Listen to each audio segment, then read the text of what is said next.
I was suffering from a very poor attitude after I had all that trouble the other day, so I stopped recording and I just got after it and was on a mission, and it is what it is. So, if I could make a suggestion, don't weld, don't do anything when you're pissed off except for maybe, well, I wouldn't even say that, I was going to say fight, but I fought to get these done and the results kind of sucked because I don't have the patience, but they're there. They're not going nowhere. I know the welds are solid. They just kind of look like hot dog shit.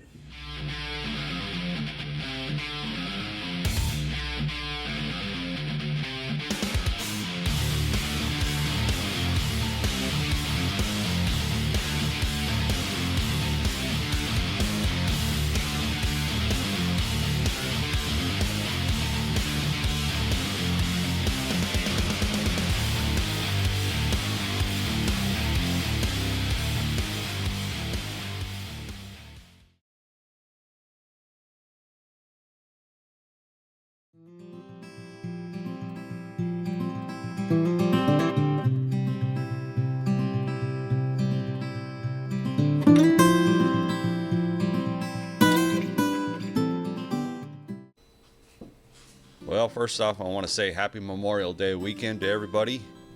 If you are a veteran, or you lost one of your loved ones to serving in the U.S., I just want to say thank you.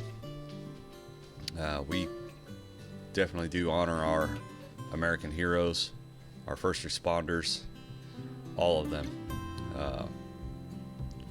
Definitely a patriot here in this household, so I just want to say happy Memorial Day weekend, and definitely will never forget those who served us and freedoms we have because of their sacrifices, and they are definitely my heroes. My grandfather was a major in the Marine Corps, and he was and is still my hero.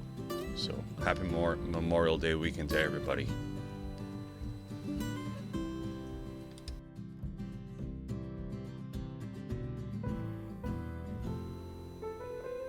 Well, let's get into the video here. As you can see, I'm running the tube notcher. I decided to start this video with a little bit of time lapse, do something a little different. I'm prepping tubes, and this is 1.25" tube I'm going to end up using for mounting the bump stop cans. And last episode I was really grooving and everything was sort of falling into place, and as you can see, or as you're gonna see here pretty soon, these next couple of days in the shop were not that great. I just struggled. I was on the struggle bus big time. Just things kept kind of going wrong, and that's the way it goes sometimes. Those days that you have that when things go right and everything, you can't seem to do no wrong and everything sort of falls into place, those are the days that you really need to cherish, because you also on the opposite end have days like this. So here I am, I'm prepping the bump cans. The bump cans came from King. They come with their 2-inch bump cans, or actually I purchased them with the 2-inch bump cans I got from King, or 2-inch bump stops. They're a hydraulic bump stop, and I'm running in the front of the buggy, I'm running limited stroke. They're still a 4-inch bump stop, but they're limited. I think they are limited to 2.5 or 3. Then I'll be running the full 4-inch bump stop on the rear.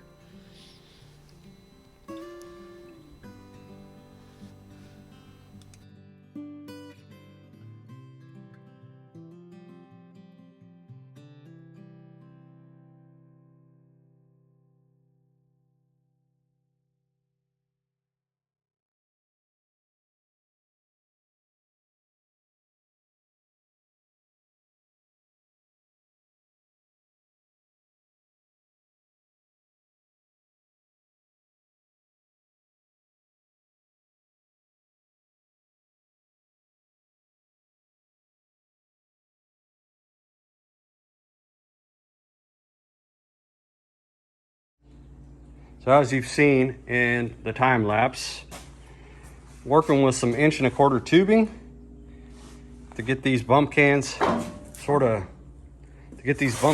mocked up and in place. I've got 3 on there. They're tacked in. I decided to angle them back a little bit this way so that they're following the same exact angle as the top of the axle. It's angled back a little bit with the caster and the pinion that I'm running, or the pinion angle that I'm running. So the plan will be, now I'm going to pull the chassis out and put the actual bump stops in there and check and make sure I've got the right height, which I'm pretty sure I do because I use those little spacers, those little tubing spacers, the square tubing, which is 1½ inch. I'm going to limit it a little bit because I'm going to add another pad right here, probably 1/4 inch bump stop pad there, just to reinforce that, because if I jump it, it's going to be hitting into there pretty hard. So then after these get welded out,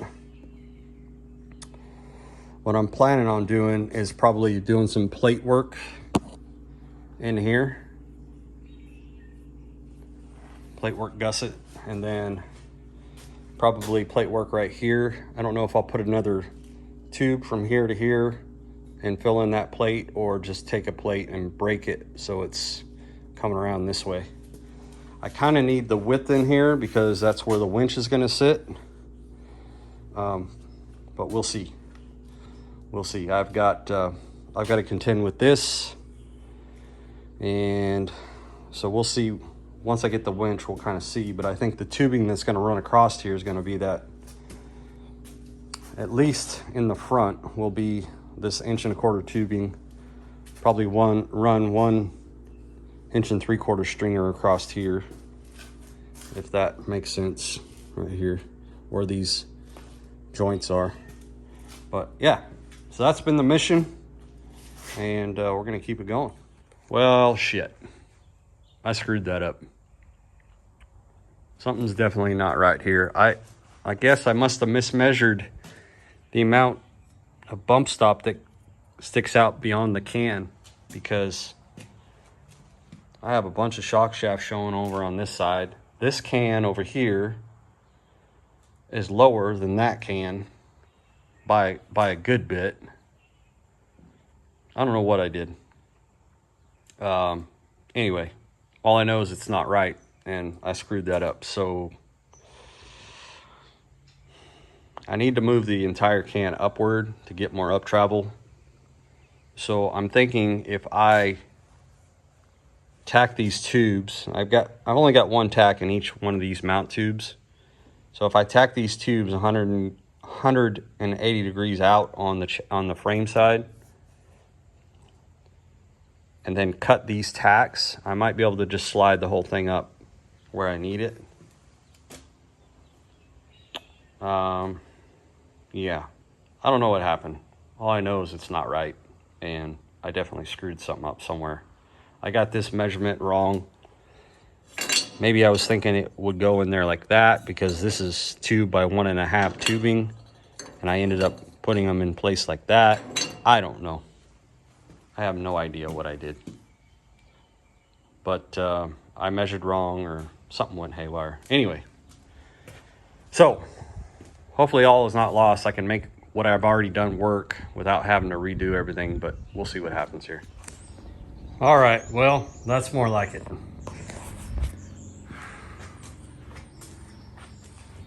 Crisis sort of averted. I'll go ahead and get these welded in, and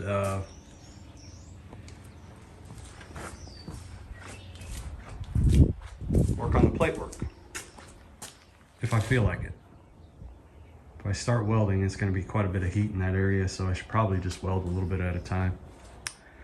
Make sure things stay straight. So anyway, here we go.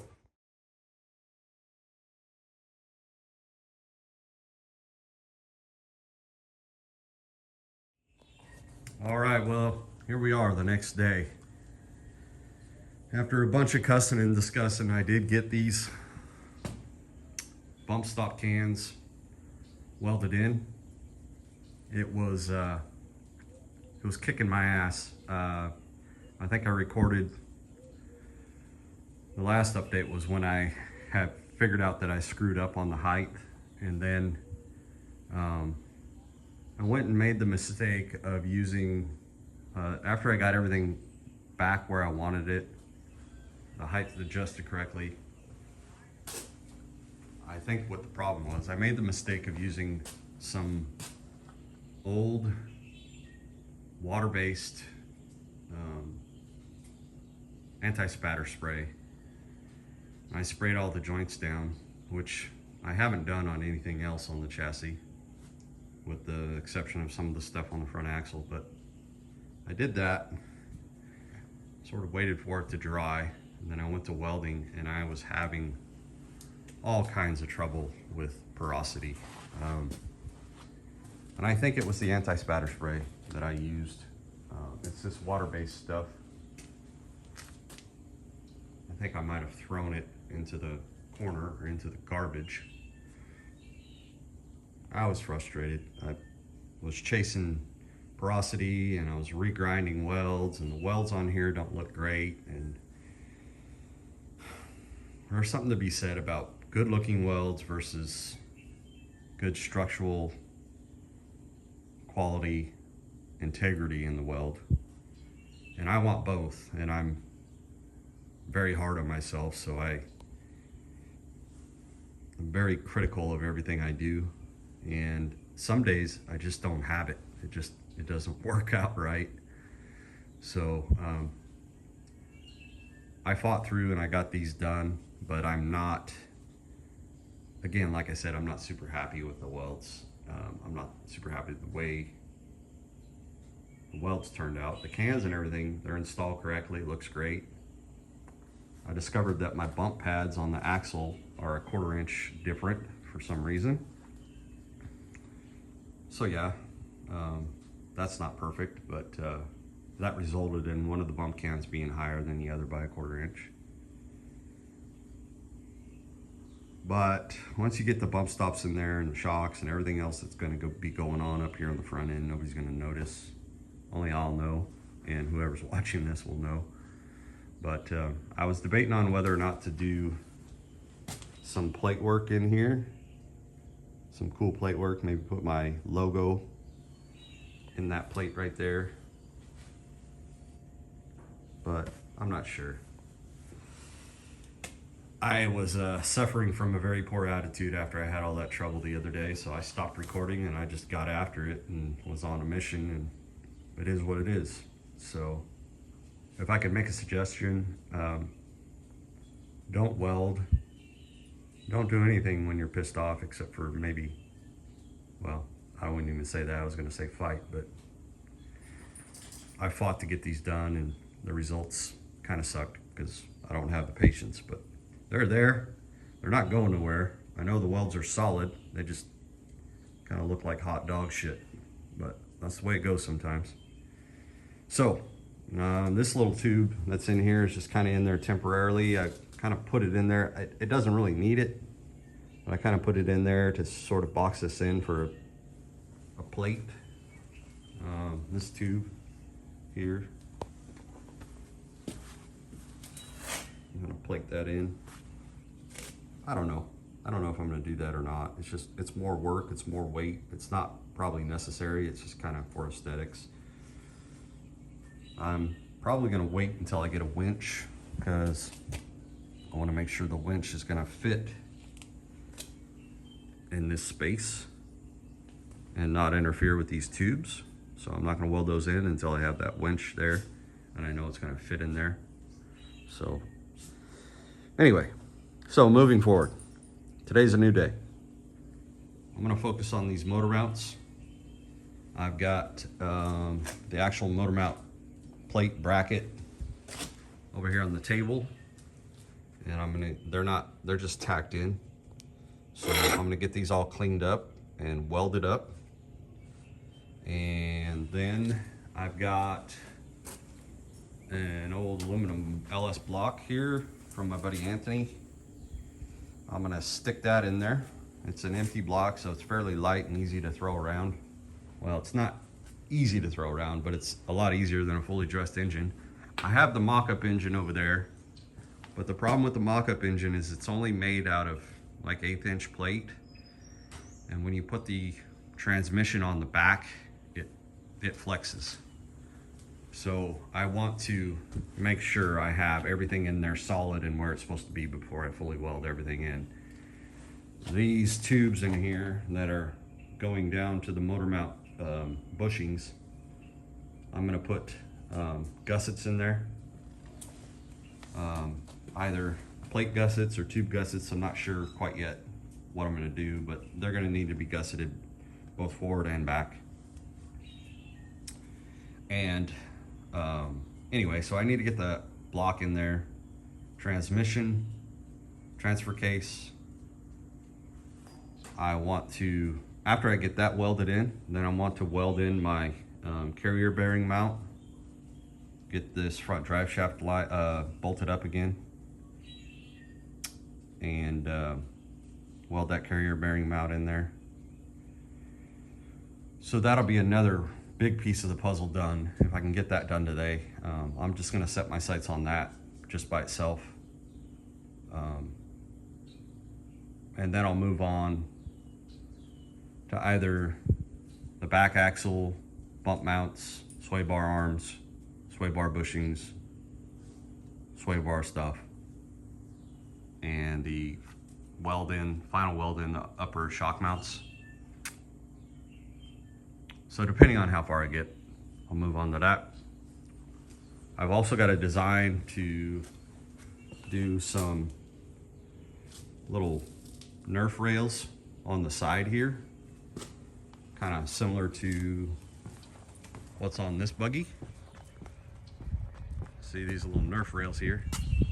I mean, they take some abuse from rocks. I want to do something pretty similar to this on that buggy, except for I want them to be closer to the body this way, and then I kind of want to tilt them up a little bit so they're kicked up. Those Nerf rails are really helpful for protecting your body panels, the outer frame rail, and then also, most importantly, for an old guy, which I seem to be getting older and older every day. I guess that's the natural progression of things, but for an old guy, those Nerf rails are really handy for a step to get into the car. So I've got a design on that. So I don't know. We'll see how far we get with the motor mounts, and we'll move on. It's never ending. There's lots of work to do. So here we go.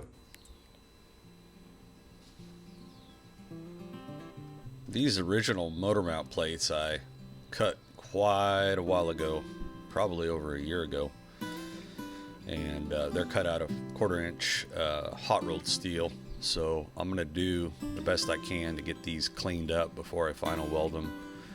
I did try to weld, I think, one of these tabs while it was on the buggy, and you'll see here in a little bit, I ended up trying to grind that out. I ground it out as best I could and welded over it because that weld was awful cold and I was in a really poor position on the buggy. So another lesson learned there. Always try to be in the best position as possible when you're welding something, especially when you're welding something critical. These are definitely something you want to weld on the bench, and don't try to weld them in place unless you're super comfortable and have the wherewithal to get it done. But here I'm fitting up the spacers for the bushings, and I was having trouble with one of these 9/16 bolts, so I ended up re-tapping it because I think I rounded some threads over trying to pound it into the mount. So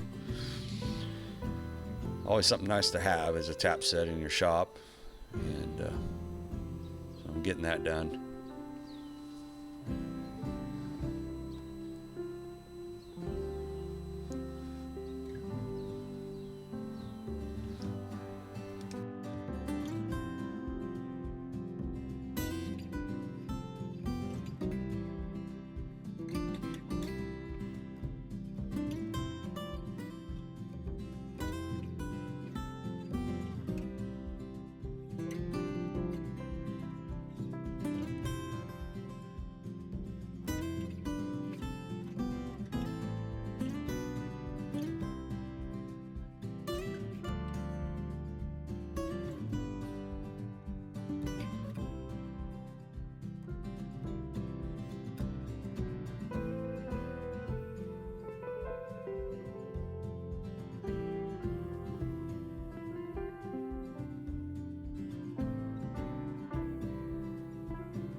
All right, well, I got these suckers welded in good and hot, inside and out. This one here has a really fat bead on it because I tried to weld this while it was on the car and the weld was really cold and shitty, so I ground the weld out as best I could and then just welded over the top, but everything else is welded in super hot, inside and out. I'll get these, let these cool. They're gonna be warm for a while. And this is 1/4 inch plate, and then I'll clean them up and I'll get them mounted on that mock-up block and go ahead and see if we can stab it in there. All right. Well, I was making progress. I got these motor mounts all cleaned up and realized that I didn't have any motor mount bolts. So I had to go to the hardware store. Well, I take that back. I do have motor mount bolts, but I use them on my handy dandy little engine roll around stand. So I had to go buy these. Of course, the heads on these, this is the original motor mount bolt. The head is considerably bigger. I think this is a 16 mil, this is a 15 mil. So I was concerned that this head would clear the welds around the corners of the motor mount, but it's gonna work. So yeah, and while I was there, I went ahead and picked up some transmission mount bolts too. These are grade 10-9.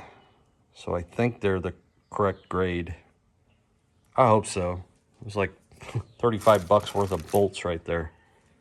Silly. Well, here we go. It's a perfect example of why I didn't fully weld in the motor mounts. It's not lining up. So I've got this aluminum Ellis engine block in here. I've got my motor mount. All right, so this is where we're at. This is where, let's see.